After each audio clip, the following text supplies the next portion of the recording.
Welcome to KetoMealsAndRecipes.com. After I reviewed all the recipes I've already posted on my channel, I realized I have very few salad and vegetable recipes. To rectify that, today I'm going to be sharing one of my favorite salad recipes, my Avocado Spinach Strawberry Salad with Balsamic Vinaigrette.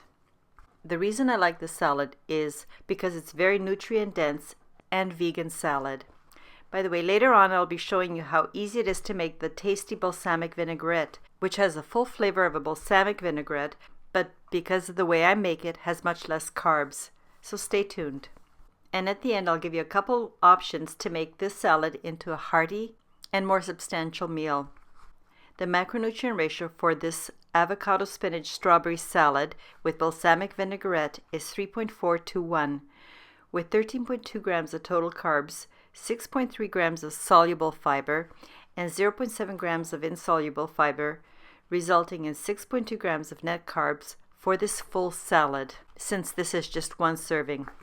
The great thing about this vegan keto salad is that all of the ingredients are very easily found in your local grocery store.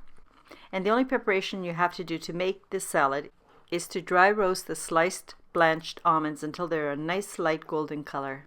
This will bring out the flavor and aroma of the almonds and also improve the taste. Next, take about 4 medium-sized strawberries and cut them into lengthwise sections. Now it's time to begin the salad. I first place the baby spinach into my individual sized serving salad bowl. Next, I distribute the thinly sliced ribbons of your red onion. You need very little because a little goes a long way, so don't overdo on the onion. As mentioned before, you should already have prepared by dry roasting your sliced almonds, which you just simply sprinkle on top over the entire surface of the salad. Then place the strawberry slices on top of the almonds. The best way I found to deal with the avocado is to first use my spoon and scoop the flesh as close to the shell as possible, but leave the avocado in the shell. Next, make lengthwise cuts and then also make cuts across the width. This will make nice bite-sized cubes. And scoop these out and then just distribute the avocado cubes on top of the salad. As you can see, I like to arrange my avocado cubes interspersed between the strawberries. I think it's important to have a good complex set of flavors with every bite because a good mouthfeel and taste is very satisfying and makes you feel like you've had a really nice meal instead of just something to eat. Okay, now it's time to make the balsamic vinaigrette. Into a small bowl or measuring cup or whatever, add your olive oil, as I am doing, or you can substitute with avocado oil. Add the apple cider vinegar and make sure it's one with mother, and then add the balsamic vinegar. Add your finely ground salt and then whisk everything together with your fork. I want to explain the reason I'm diluting the balsamic vinegar with the apple cider vinegar and not using just balsamic straight.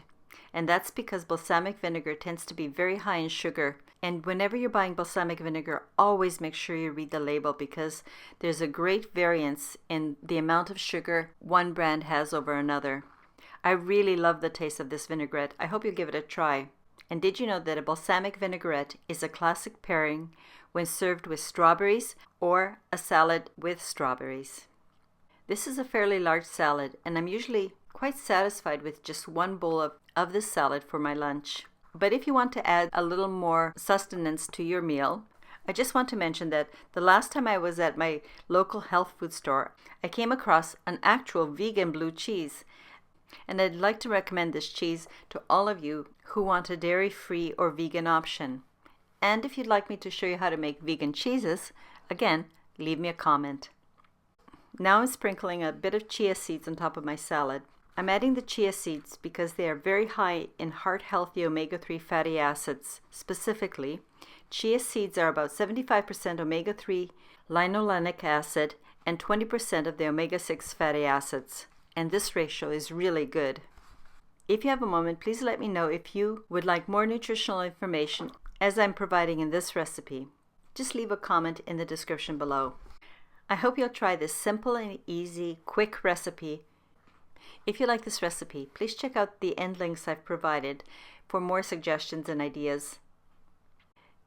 Please come back and check out my next video when I post it. Bye now.